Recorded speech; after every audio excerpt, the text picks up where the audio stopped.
Leo nimekuletea makala inayomhusu Albert Einstein, mwanafizikia kutokea huko nchini Ujerumani.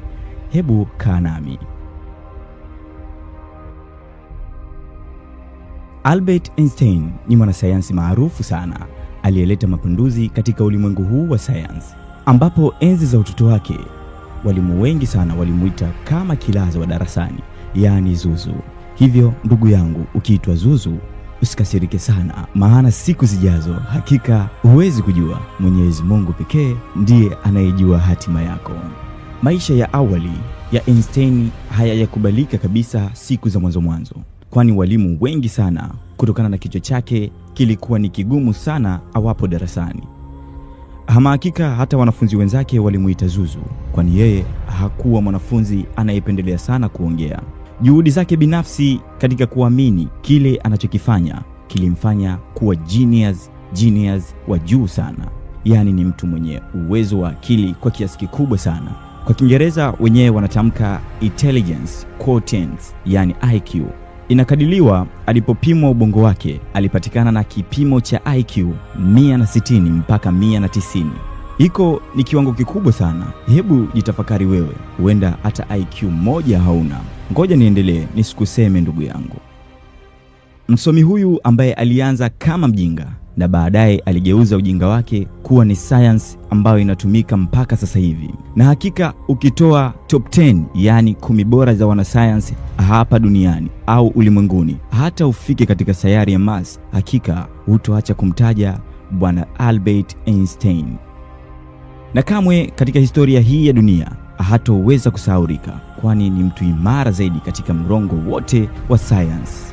Mwanafizikia huyu raia wa Marekani mwenye asili ya nchi ya Ujerumani alifanya mapinduzi ya sayansi ya fizikia. Anajulikana zaidi kwa kugundua ndege za mabomu aina ya nyuklia. Einstein alizaliwa mnamo mwaka 1879 huko Ulm nchini Ujerumani. Alipata elimu yake ya awali katika mji wa Munich. Alikuwa ni mwanafunzi mwenye kiwango cha akili kidogo. Baadhi ya walimu wake walidhani kuwa huyu ni mlemavu wa akili, kizungu wanaita mental handicapped, kutokana tu na kushindwa kuzungumza vizuri alipokuwa na umri wa miaka takribani 9. Hivyo watoto wengi kipindi hiko huko nchini Ujerumani walidhani kwamba watoto wanaochelewa kuongea hawa ni mapoyoyo, ila hili lilitokea kwake bwana Albert Einstein. Hata hivyo, licha ya uzuzu wake, alivutiwa sana na masuala ya asili ya ulimwengu. Alikuwa na hisia za ajabu sana na za kushangaza, na aligundua kuwapo na nguvu usioonekana, yaani invisible force, inayoongoza sindano ya dira ya dunia, yani compass. Nadhani ulisoma shule ya msingi, kuna kitu kinaitwa dira, yani direction, na ukafahamu zaidi kuhusu hili swala. Hivyo ukizungumzia masuala ya dira, kamwe hautoweza kumwacha mbali bwana Albert Einstein. Alipokuwa na umri wa miaka takribani 16, aliweza kufanya hesabu na kutatua mafumbo mbalimbali ya masuala ya fizikia na uhandisi. Einstein alimaliza elimu ya sekondari akiwa na umri wa miaka 16 na hakupenda kuendelea kusoma. Akaamua kuachana nayo masomo, yani akayapotezea mbali, kwa kuwa alijiona yeye ni kiraza zaidi, na akaanza kutafuta vyuo vikuu kwa ajili ya kujiendeleza kielimu. Mwalimu wake mmoja kwa jina nimemsahau, alimfukuza kabisa katika masomo yake kwa mtazamo wake tu ambao angeweza kuathiri wanafunzi wenzake kuwa mazuzu.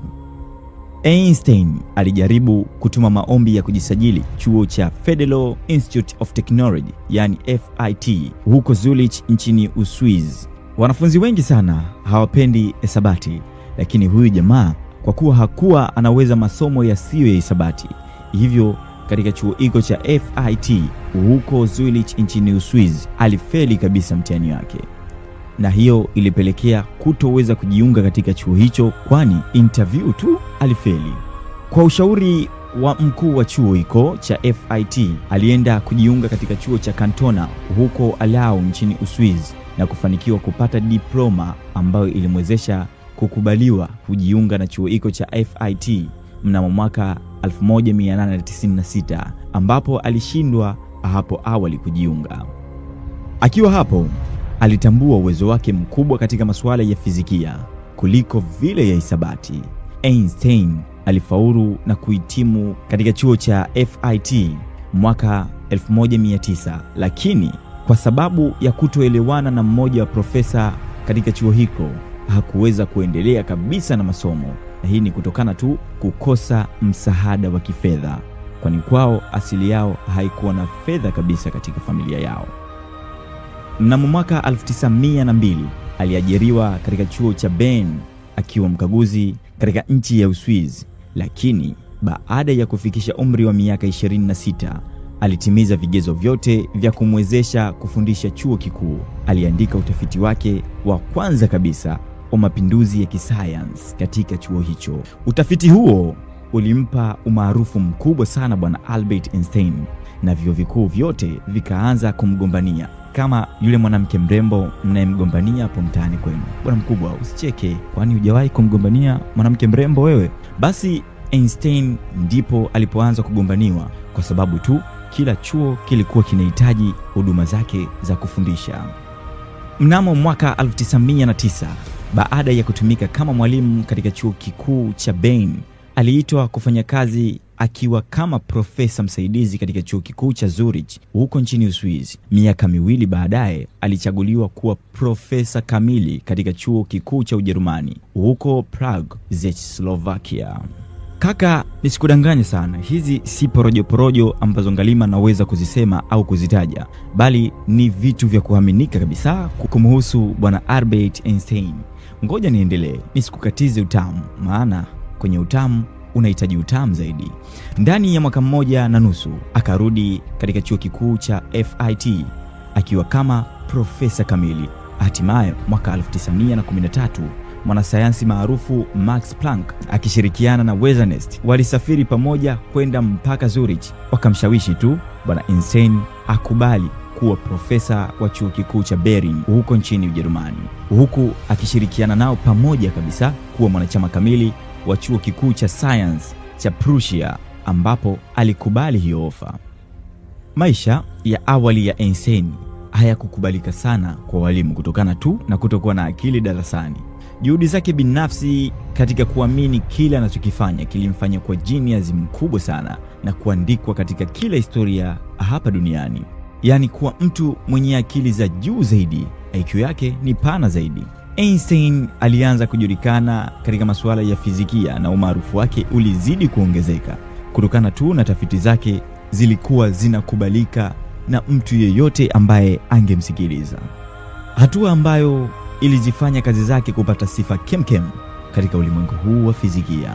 Akiwa nchini Ujerumani miaka hiyo, kipindi hicho chuki dhidi ya Wayahudi iliongezeka zaidi.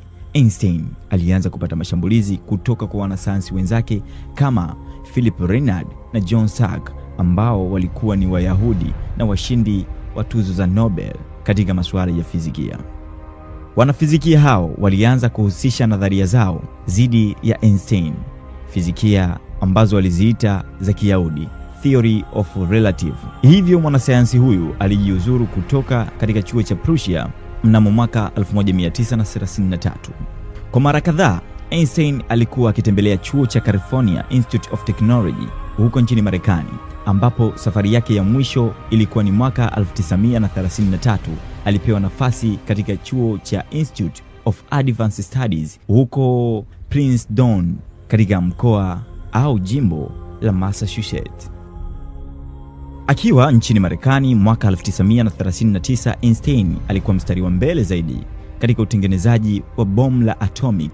Alimwandikia kibarua fulani hivi rais wa Marekani wa wakati huo bwana Franklin Roosevelt kuelezea kuwa Wajerumani wanapiga hatua kubwa zaidi katika maendeleo ya sayansi, kwamba Adolf Hitler